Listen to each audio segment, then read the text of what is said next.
So Dominaria comes out in just about 2 weeks or so, give or take, and I haven't talked about it too much here on my channel, and there are a couple reasons why.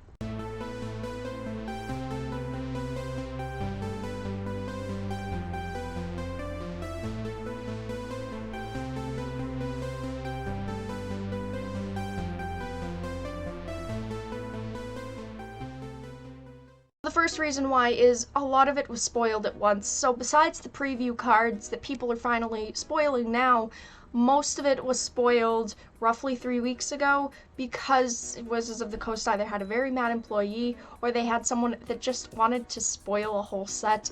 And the past couple of sets have been spoiled majority, and that to me has gotten really tiring. And after reading through the spoilers, I don't want to cover it because everyone else has read the same things that I have. So it's not like, oh, someone just spoiled a card, I have to make a video on it right now and no one else has heard about it, which is a very different situation.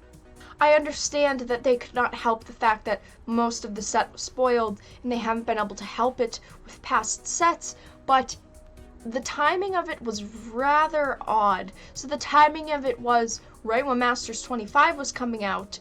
Dominaria was fully spoiled, which does look a bit suspicious because Masters 25 was really getting a lot of heat from everyone that's buying it, from all the customers, because no one particularly liked it or thought it was going to be what it was meant to be, I guess you could say. So during the time of Masters 25's most heat, all of a sudden the next set that doesn't come out for a month and a half is suddenly spoiled out of the blue. That's pretty strange to me. Did they do that because it was getting heat and they wanted to take away from the heat, or was it really just a mad employee? I'm not sure, I don't have an answer, but either way, it really turned me off for the set, and I know a lot of people were really disappointed by that. So another part of Dominaria and why I am not super excited for it, or why I am not talking about it, is the card mechanics. I have looked over most of the cards that have been spoiled and the cards now that are getting their spotlights, like people spoiling them, and I am not sold on these mechanics. I think that they are okay. I think the set is very lore based and I really do like that. I'm all about the lore in a game, and Magic the Gathering definitely has that. But I'm looking at the cards and they're pretty decent cards.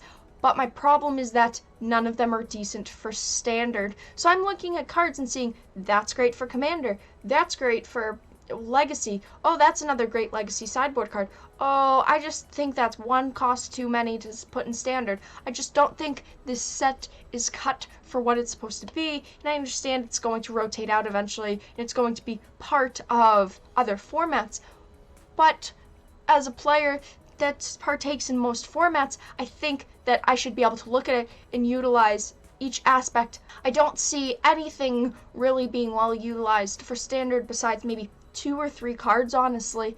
I've written them down and I'm not even excited for them. There are a few decks, like the Wizards deck, that I think will be very good in Standard, but I don't think it's going to stand up against anything that's in Standard right now, which another point is that I do understand that a lot of the cards are rotating out in September, so I also haven't particularly taken that into consideration, but there is also that. So a lot of other people think that Dominaria is going to sell very well. They think it is going to sell out in a way. They think that it is going to blow off the shelves. And I personally, from a player, but not only a player, but a reseller's perspective, I do not see this being a set that is going to oversell. It is Magic's base plane, and I'm very excited for that, but I don't think in the end lore is going to sell it. I think gameplay mechanics and gameplay in general is what is going to sell a game, and that is not what they are basing this set off of. Like I said, I think there's a lot of cards that are very good, but I do not think there are enough cards that are very good. So this video was pretty basic. I just wanted to touch on my opinions on Dominaria and why I haven't really been talking about it, but I hope that it wasn't too boring. It was just a couple of pinpoints that I really wanted to go over, but I am retweeting everything on my Twitter, so if you want to check that out, My links are in the description. We are almost at 1,000 subscribers, and I'm super pumped for that. So make sure to like and subscribe if you are not already, and I hope to talk to you guys again really soon.